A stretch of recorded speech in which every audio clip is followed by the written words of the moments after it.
As we move on to the other big story that's broken today, the foreign secretaries of India and Pakistan will be meeting in Islamabad on the 25th of next month to discuss how the two countries can take forward the dialogue process. Now, this is not a resumption of the formal dialogue that was suspended in January last year over the beheading of an Indian soldier.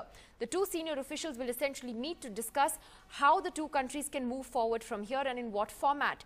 It comes after a series of ceasefire violations, though, by Pakistan, in which one Indian soldier was killed just yesterday along the line of control. In fact, this was raised in a phone conversation by the Indian Foreign Secretary Sujata Singh in her conversation with her Pakistani counterpart today. The question we're asking is whether the Modi government is actually not that different from the UPA when it has come to dealing with Pakistan, and is that necessarily a good thing or a bad thing? We have former diplomat Vivek Karju here in the studio with us. Also joining us shortly will be Air Vice Marshal Shehzad Chaudhary, who's a strategic affairs expert from Islamabad. In fact, I think we have Mr. Chaudhary as well. Vivek Karju, to you first. We were expecting this meeting to happen when the two prime ministers met. They made their intent clear. But the fact that it has happened a day after the defense ministers talked about 19 ceasefire violations since the 17th of May, a soldier has also been killed along the line of control yesterday. How do you think that this is going to play out? Deja vu. I think the history of India-Pakistan relations shows that these attempts are made every time a new prime minister takes office in India. And Mr. Modi, to my mind, is doing the correct thing by trying to reach out to Pakistan. The issue before us is, will the Pakistan army allow this process to go forward? The last time there was a BJP Prime Minister, Mr. Vajpayee, we know for a fact that the Pakistan army intervened effectively to stall that process. So this time around, I think Sujata Singh has a job cut out. She'll have to sense out to what extent are the Pakistanis serious in having a dialogue. Mr. Modi clearly is indicated his intention to take the relationship forward, especially on the economic side. Sujata Singh will have to then come back and... But you said deja vu. So therefore, you don't think this is a very different strategy from the previous governments? I think each government has tried this strategy, each government. So that is why I use the word deja vu. You yourself mentioned, Nidhi, that the situation along the line of control doesn't seem to be very different from what it was in the past. Yes, thankfully in 2014, there haven't been those horrendous incidents of January and August of last year. That is why I use the word deja vu. Before I come to the political debate, which I know is going to flare up, Shehzad Chaudhary, let me ask you the view from Pakistan. Because the sense here is, as Vivek Karju expresses, or the fear is, that the army isn't necessarily on board, and this is a fear that has been repeatedly conveyed. You see the ceasefire violations on one hand, which India says is from the Pakistani side. You have an Indian soldier dead also yesterday. So the fear here is that you may be talking to a government there, but is there going to be any substance in that conversation to take this dialogue process forward? You know, what continues to amaze me is the similarity of thinking on both sides of the border. I think in Pakistan too, we would call it deja vu, simply because of the fact that whenever there's been an effort from Pakistan's side in terms of trying to sit in a democratic government and therefore then hope that we'll have democratic direction towards our relationship with India as a part of the entire overall bigger agenda, we end up with situations as LoC firing, for example, in the last year, beginning January, when we were to go to polls in the month of March, for example. So that kind of thing is very surprising, was very surprising for us and analysts in Pakistan as well. Having said that, the last year was terrible, as Vivek just mentioned, simply because of the fact that if you had 10 people lying in Pakistan on the side of the Pakistani LoC, there were 9 that died on the Indian side of the LoC. And for this year alone, I mean, from whatever 19 or 20 violations that have been there, there are equal number of dead on both sides. Having said that, unfortunately, we do not have a more neutral element or a neutral entity which can actually investigate as to who was at fault. In the past, we've had such silly and very basic reasons for lighting up the LoC, for example, losing a cricket match to the other side, and suddenly the LoC has gone up. Now, this is not that kind of a situation. We are two nuclear powers, and I think in that sense, Pakistan looks forward to the Foreign Secretaries meeting on the 24th of August, and we certainly feel that Pakistan and India need to determine as to how to move forward. Okay. Perhaps the first issue or the first question is as to whether do we really want to move in a positive direction or not. I think it's important not to lose it's deja vu, because whenever these talks are announced, the Pakistani side is generally more optimistic about them than the Indian side is. But Nalin Kohli, let's come to the politics of it here. You know, the Modi campaign certainly, and the BJP in the past has actually said call off the dialogue process completely. If you have ceasefire violations, you have Indian soldiers dying, you can't have this biryani diplomacy and so on. Now you're seeing a complete change. Now I'm sure you would admit that once you're in power, you realize the complexities of how to deal with the neighbor. No, I think there's a different part to it.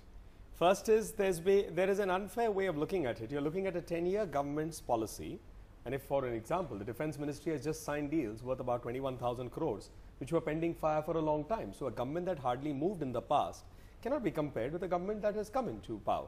You can judge us when we have a track record. So let us just see what it is. You can't even blame for not trying. And second is the opportunity is there with the Foreign Secretary to lay on table our concerns bluntly. Now, has it really gone the way? That's what the UPA tried to do as well. But yes, for 10 years consistently, no? So therefore, 10 years consistently, it didn't work. Yeah, so it didn't. A soldier died yesterday on the LoC. I'll give you what the Defence Minister said. He pointed out in 2004, there was one ceasefire violation when we demitted office as compared to almost 350 in the subsequent year that followed, into the last year that passed by of the UPA. So that's what is deterioration. So therefore, the question is in context of where it's moving. Now, with regard to the BJP or the NDA governments or Prime Minister Modi's policy, you will have to see for the policy to come. The Congress will choose to say, oh, everything good that's happened is a continuation of the UPA. And everything that they would like to say, they'll say, oh, this is the one that we started and they are failing on. I would say that at the end of our tenure, we'll be judged for what we did right and what we are wrong. I am asking you very simply, that when the Indian soldiers were killed last year, you all said the dialogue should be called off. In fact, the dialogue was suspended pretty much since then. An Indian soldier has died only yesterday. No. So an Indian soldier has died yesterday. Today, you have announced that the Foreign Secretaries will meet. Now, I'm not saying that's a bad thing, but I'm just wondering how different that is then from the UPA policy. I think what will be different is how you see the policy in its totality. That's what I'm basically arguing for. I'm just saying, give it a little time, maybe a year, not even more than that. We are not even asking for 10 years. And you will see clarity about everything. You will see policy on every issue. Even Vivek Kanju says it's deja vu. Yes, of course. Today it seems as deja vu. It may not be deja vu in a time to see. Manish Tiwari, do you buy that let's wait for a year and see how the policy in a bigger sense unravels, or maybe 6 months or whatever? Don't judge us by one meeting? Nidhi, the difficulty is that if you really roll back to the rhetoric of the BJP over the past 10 years, you know, they talked about no terror and talks going hand in hand. There was outrage, contrived or real, whenever there were border violations which took place. In addition to that, you know, there were accusations which always used to fly around that this government or the previous government has been soft in Pakistan. And now in the past 1 month, you've seen an attack on our consulate in Herat, which unfortunately has been traced back to the ISI and its instrumentalities. You see 19 border violations which have taken place, one which resulted in the death of a soldier. Where is all that talk about coercive diplomacy, about muscular diplomacy, about not allowing, you know, the sanctity of our borders to be violated? All that seems to have disappeared into thin air. You know, was it mere rhetoric? And there lies the danger, because if you have a government, you know, which is not willing to walk the talk of its rhetoric, the signal that you send out, you know, to people on the other side, and I'm not talking about the democratic government, but the various other instrumentalities which are at play in Pakistan, that, you know, you can really be played in the manner in which they want. That is the inherent danger which the BJP is not realizing. Okay, quick response and I'll come to Mr. Katu. I think in terms of the government, the difference is there, Mr. Tiwari. You're picking an element of it and trying to extrapolate it to the entire thing. This government is functioning differently from day one. It's not a government on entitlements. It's a government that started working. In fact, offices have been You cleaned had a up. certain position on Pakistan So therefore, for on the last Pakistan, 10 as I years said, as well. yes. That's but his question. Yes, certainly. And it has to be read in terms of the entire policy. It has to be read about the concession. In terms of Balochistan, it has to be looked at the negation of what happened with the Lahore declaration. So, I mean, it's in continuation of a totality. Mr. Tiwari has said about terror and talks don't going together. I certainly hope he's not some way saying. Just to finish my point, Mr. Tiwari, I'm sure you will have something to say. Just let me finish my point. It's a limited point. Let me just finish my point. Why don't you go ahead? And various other things. So therefore, before you point to those 400 ceasefire violations, which ostensibly did or did not take place during the UPA rule, may I remind you about all that which happened between 1999 and 2004, Yes, including certainly. the Would we like to look at it from 1947? Therefore, you are again Would we going also down the like to right talk road. about every ill this country has? One second. Our think- concept of I Congress think- Mukht Bharat is about the ills of governance that we've I think- inherited, I Mr. think- Tiwari. You're not answering the turnaround in the rhetoric. No, about the rhetoric, I'm making it clear in Yeah. terms of, Mr. Kaju can then add to it, I'm making it very clear that when he says that terror and talks don't go, we should be grateful and thankful there is no terror incident. It involves Indian citizens. Just to prove a point, that's not the way to look at Don't it. say that. No, I I'm mean, saying it you know, absolutely I'm the way saying he it on said air, it. yeah. And I'm saying that's the way he's looking at it. And therefore I'm saying, was the attack judge on the Herat? government What on was its, the attack on judge our the consulate in government. Herat all Mr. along? Mr. Tiwari, it's impossible to have a discussion with you where you What feel, was- I should what hear was the- everything you Nobody's say. talking about, look, No, the wait, this is Herat- not how. May I- No, wait, hold may I on. come Okay, in one with second, let you? Mr. I Kaju think- come in. Mr. Tiwari, Gentlemen, this is not how. I will otherwise gentlemen, back you up in every gentlemen, time you speak. let us- I let will us- also interrupt your debate through and through. No, I I will think- bring allow everybody's this. mics down then. One second. Yeah. I think if you permit Yes, a yes, non-politician to come Yes. in. I'm not interrupting you. Yeah. There are 2 points I wish to make. The first is this, that the trouble with the 10 years of UPA was that in respect of its Pakistan policy, it could not really decide whether terror and talks can go along or whether terror and talks should be separated. It swung from one extreme Yes. to the other Very extreme, and inconsistent. that I don't need to remind Mr. Tiwari, that's well documented. I've written extensively on it. On that, I think Mr. Modi will have to take a call, and I think the call which he takes should be consistent and adhered to. It should not vacillate between one extreme and the other extreme. The second point is, and this is a crucial point, I am clear in my mind, Shehzad, my good friend, might disagree, that through the Herat attack, the Pakistan army, and it was a terrible thing, very close run thing, as Mr. Kohli himself knows. It was designed, as evidence shows, to take hostages during the time of Mr. Modi's Yes. swearing in. That's quite clear. And to my mind, it was designed actually to show to the incoming government and Mr. Modi that the real authorities, and Shehbazad may disagree with this, that the real people who control Pakistan's India policy is still the people in the khaki uniform. It is quite clearly there is a democratic government. So is the in Modi Pakistan. government then dealing with this the only way that there is really, which is to... No, Mr. Modi, I think, as to I talk. said, I think Mr. Modi's government is dealing with it correctly. Yes. Each government as it has come in has to go through a learning process. Mr. Modi's government is taking the right step in sensing this out by sending Sujata Singh, and once it does, then it has to make up its mind. It must be firm in making up its mind on what it wants. The Congress, the problem with the UPA was they didn't know what it wanted.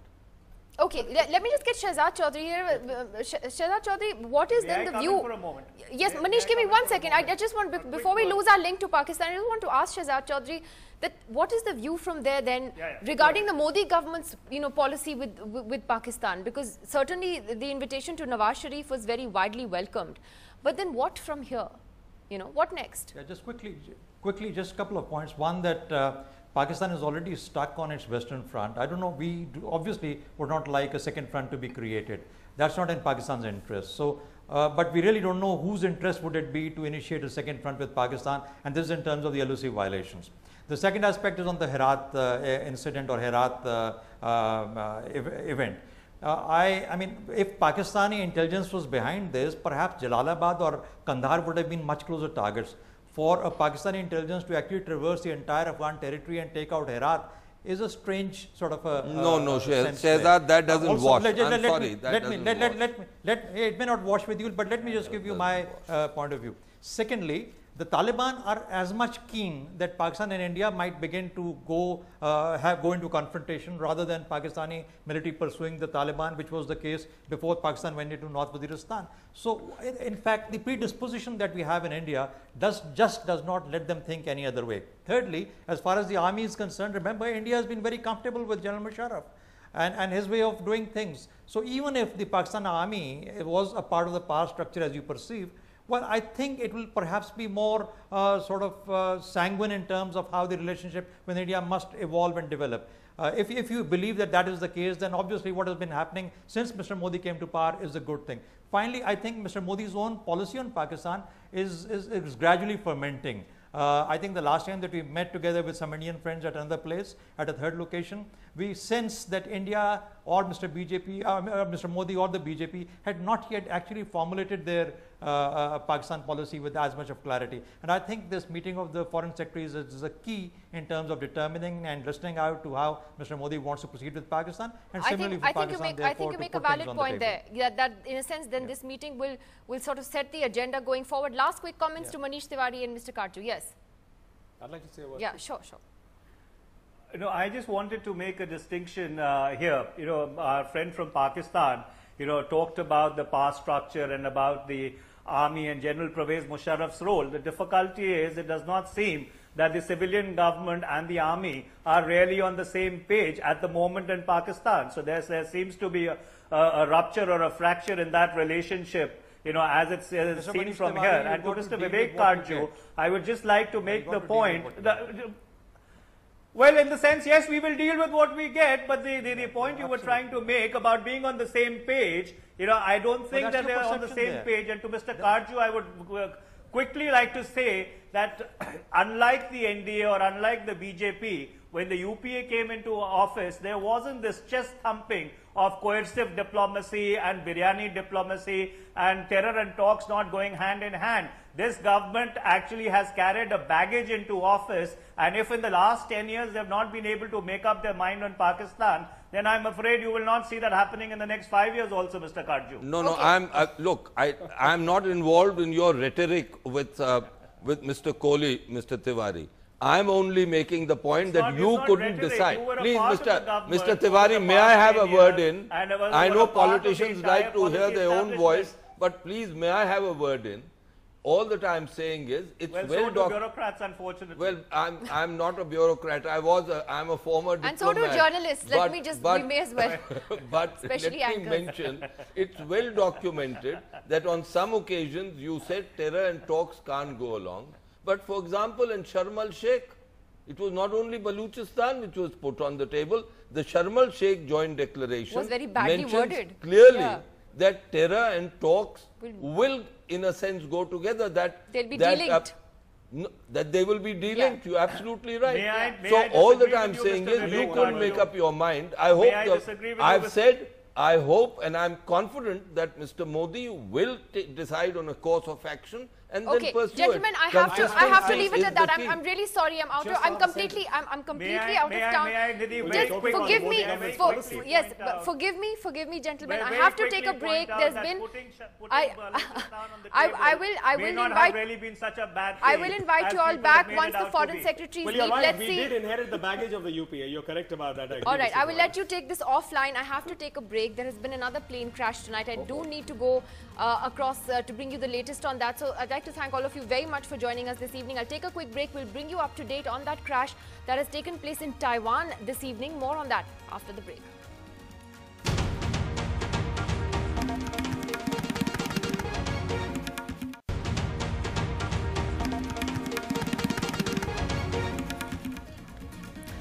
Well, there's been news of another plane crash this evening. A plane that was making a second landing attempt in very stormy weather crashed at an airport in a small Taiwanese island this evening, killing 51 people and injuring 7.